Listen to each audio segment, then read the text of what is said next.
Hello, मैं doctor संध्या। आज मैं आपके सामने एक ऐसे टॉपिक को लेकर आई हूँ जिससे आज छोटे बच्चे से लेकर एक बूढ़ा इंसान भी सफ़र कर रहा है, जिसे हम स्ट्रेस बोलते हैं।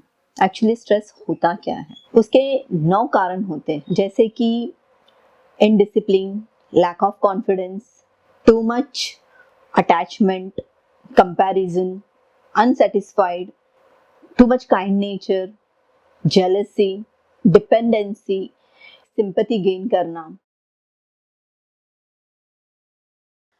टू मच एक्सपेक्टेशंस, ये सबसे ज़्यादा हमें रिलेशनशिप में देखने को मिलता है।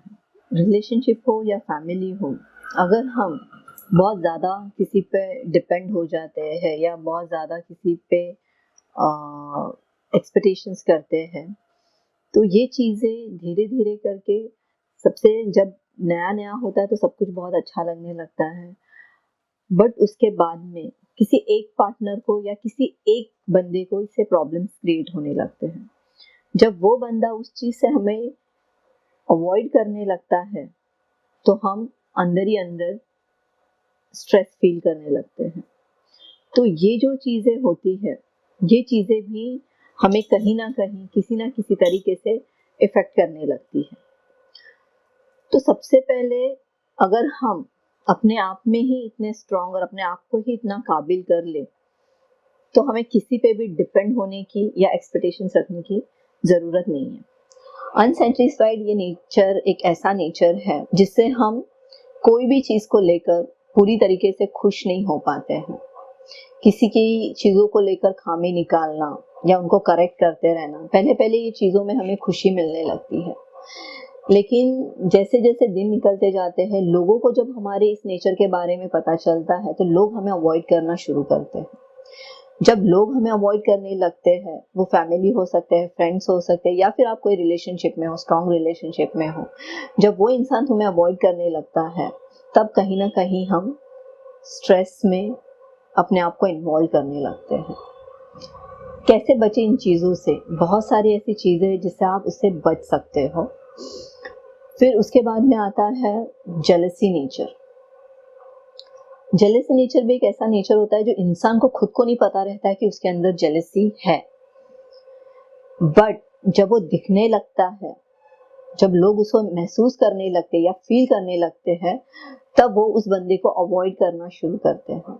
जब वो अवॉइड करने लग जाते हैं, तभी हम ये फील करते हैं कि हमें लोग अवॉइड क्यों कर रहे हैं, क्योंकि हमें पता नहीं चलता है कि हमारे अंदर वो चीज़ है जो लोगों को फील हो रही है, लोग फील कर रहे हैं। जेलसी बहुत टाइप की होती है। ऐसा नहीं है, ज़रूरी नहीं है कि जेलसी कोई लड़का या लड़की को या बॉयफ्रेंड को अपनी गर्लफ्रेंड से हो, या वो किसी से ज़्यादा ही इन्वॉल्व हो रहा है। इस टाइप की जेलसी नहीं होती। जेलसी एक होती है जो अलग अलग इंसान में अलग अलग तरीके से पाई जाती है। अगर इस नेचर को आप समय रहते अगर कंट्रोल करोगे, तो हो सकता है आगे चलकर आप स्ट्रेस या डिप्रेशन में ना जाए। फिर होता है टू मच काइंड होना। जैसे कि हम बोलते हैं कि आपको कभी किसी को दान भी देना है या किसी को हेल्प भी करनी है, तो पहले उस बंदे को या उस पात्र को पूरी तरीके से जज कर लीजिए, उसके बाद ही हेल्प करने के लिए जाइए। कभी कभी ऐसे भी बंदे, ऐसे लोग हमारे पास आते हैं जो सिंपैथी दिखाकर या फिर अपने आप को कमजोर बताकर आपसे हेल्प ले लेते हैं, और आपके काइंड नेचर, बहुत ज्यादा काइंड होने की वजह से आप लोगों को हेल्प भी करते हो। फिर बाद में आपको फील होने लगता है कि अरे इसने तो मुझे मेरे फीलिंग्स के साथ या मुझे उसने चीट किया है। तो ये भी चीजें होती है कि आपको स्ट्रेस की तरफ लेके जाती है। उसके बाद आता है बहुत ज्यादा डिपेंड होना या दूसरों से सिंपैथी गेन करना। ये आजकल बहुत लोगों में पाया जाता है कि अपने कमजोरियों को बताकर, अपने वीक पॉइंट्स को बताकर सामने वाले से बहुत सारी ऐसी चीजें वो करवा के ले लेते हैं।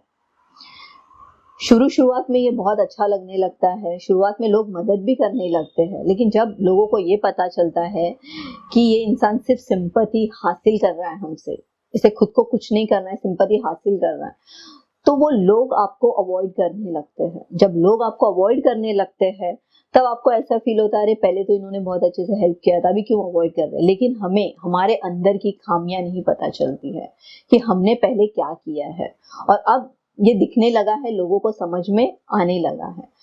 तो ये टू मच डिपेंड होना और सिंपैथी गेन करना, ये भी एक स्ट्रेस का कारण है।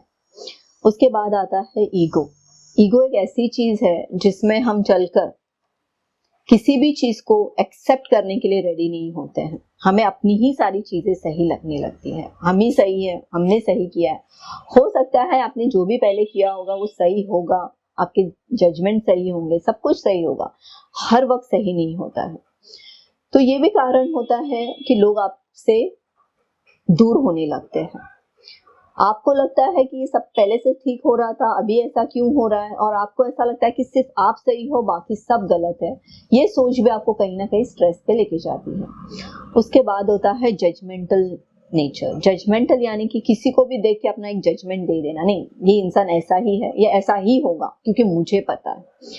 ये सारी जो चीजें हैं, ये जो 9 पॉइंट्स मैंने आपको जो अभी आज एक्सप्लेन किया है, ये सारी चीजें जो होती है, ये अगर आपके अंदर है, ये आटे में नमक जितना हो तो आपकी लाइफ को बहुत ही अच्छा कर देगा। लेकिन अगर ये नमक में आटा हो जाए तो आपकी जिंदगी को बेस्वाद कर देता, जिसके वजह से आपके लाइफ में बहुत सारे कॉम्प्लिकेशंस क्रिएट हो सकते हैं, स्ट्रेस क्रिएट हो सकता है, और इसका प्रॉपर गाइडेंस या काउंसलिंग आपका नहीं हो पाया तो यही चीजें आपको डिप्रेशन की तरफ लेके जाती है। और फिर ये डिप्रेशंस आपके अंदर अलग अलग तरीके के skin disease, skin disorders, mental problems, health problems को क्रिएट करती है। इन सब चीजों से अगर आप वाकई ही चाहते हो कि आपको रिलीफ मिले, या आप चाहते हो कि हम स्ट्रेस फ्री हो जाए, डिप्रेशन फ्री हो जाए, तो सबसे पहले ये 9 चीजों को आप एनालाइज कीजिएगा। अपने सेल्फ एनालाइज में इस चीजों को आप एक बार देख लीजिएगा कि ये सारी चीजें आपके अंदर, आपके लाइफ में कितनी कितनी मात्रा में है। बहुत ज्यादा है तो वक्त रहते ही उसे कंट्रोल कीजिएगा। कभी भी अपने बारे में लोगों से जिसको आप बहुत करीबी समझते, एक बार एडवाइस ले लीजिएगा कि वाकई में मेरा नेचर कैसा है।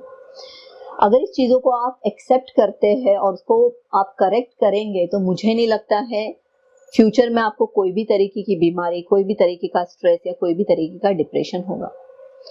अगर वाकई आप चाहते हैं इस सब चीजों से आपको रिलीज मिले या आप छुटकारा चाहते हैं, तो सेल्फ एनालाइजिंग आप अपने आप को कैसे कर सकते हैं?